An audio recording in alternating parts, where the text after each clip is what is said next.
এই ছোটো বাচ্চা মেয়েটাকে নিয়ে মা বাবা ভিডিও করছে পয়সা পেলে, এটার জন্য সত্যি অবজেকশনটা জানানো খুব দরকার। আর যারা জানিয়েছে খুব ভালো করেছে। মেয়েটার মা বাবা এতটা পয়সা লোক বোঝাই যাচ্ছে। আর যারা সবথেকে খারাপ খারাপ ড্রেস করে ভিডিও করে তাদেরকে কিছু বলে না, বরঞ্চ তাদের সাপোর্ট করে। আর যারা ভালোভাবে ভিডিও করে তাদেরকে সাপোর্ট করে না, ফেসবুকের দোষ। আর যারা সাপোর্ট করে সে পাবলিকদের দোষ। পাবলিকরা ভদ্র ড্রেস করে যারা তাদেরকে সাপোর্ট করবে না, কিন্তু অভদ্র ড্রেস করে নোংরা ড্রেস করে মেয়ে ছেলেগুলো করে, বেটা ছেলেগুলো করে, বেটা ছেলেগুলো মেয়ে ছেলে ড্রেস করে মেয়ে ছেলেদের অপমান করে, এদের কিচ্ছু বলা হয় না। এদের আরও সাপোর্ট করে, তাদের আরও উচ্চতায় পৌঁছে যায়। তাদের নামডাক হয়েছে,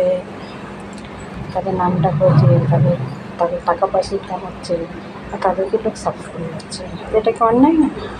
সব থেকে বড় অন্যায়। এখন বাচ্চা মেয়েটা শুরু করেছে দেখে